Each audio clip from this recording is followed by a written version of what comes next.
ప్రియులారా, మన ప్రభు అయిన యేసుక్రీస్తు నామములో మీకు శుభోదయం.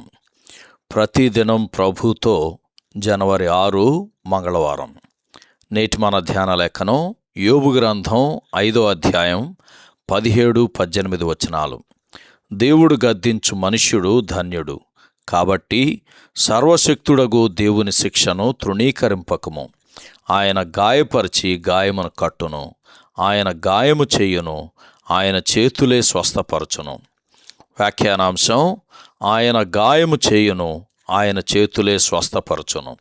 వ్యాఖ్యానాంశం: ఆయన గాయము చేయును, ఆయన చేతులే స్వస్థపరచును. వ్యాఖ్యానం: యోబు యొక్క ముగ్గురు స్నేహితుల ఉపదేశముల ముఖ్య సారాంశమేదనగా, దేవుడు నీతిమంతుడు. యోబు ఆ శిక్షకు పాత్రుడు కాకపోతే దేవుడు అతనిని ఇంత తీవ్రంగా మొత్తి ఉండేవాడు కాదు. అతనికి వచ్చిన శ్రమలన్నీయు దేవుని తీర్పు వలన వచ్చిన శిక్షలే. అతడు తన పాపములు ఒప్పుకొంటే దేవుడు అతనిని మరలా బాగు చేస్తాడు. అయితే యోబు మీద ఏ నేరారోపణ చేయలేమని ఈ వృత్తాంతం ప్రారంభం నుండి మనకు తెలుసు.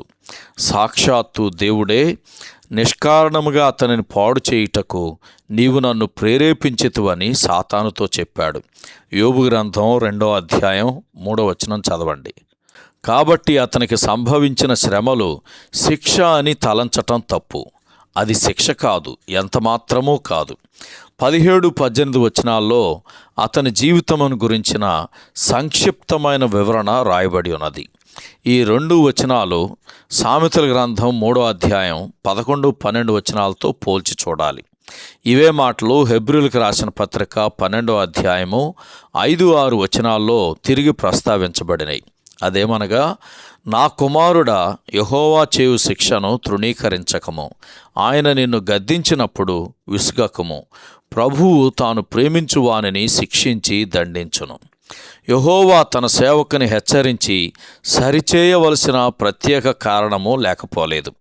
అదేమనగా, యోబు తనకు తాను నీతిపరుడననే అభిప్రాయం కలిగి ఉన్నాడు. ఆయన అతనిని గాయపరిచాడు గాని అది మేలు కొరకే గనక ఆయన అతనిని స్వస్థపరచబోచున్నాడు.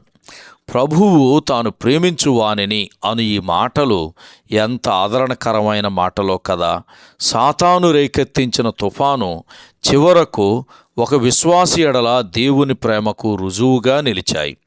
సహోదరుడు జాన్ కోక్లన్ శుభములతో వందనాలు. ఈ సందేశాలకు సంబంధించి కానీ బైబిల్కు సంబంధించి కానీ మీకేమైనా ప్రశ్నలు ఉంటే ఈ క్రింది నంబరుకు వాట్సాప్ ద్వారా పంపించండి. మీ ఆత్మీయ క్షేమాభివృద్ధి కోసం అనుభవజ్ఞుల ద్వారా జవాబులు అందించబడతాయి.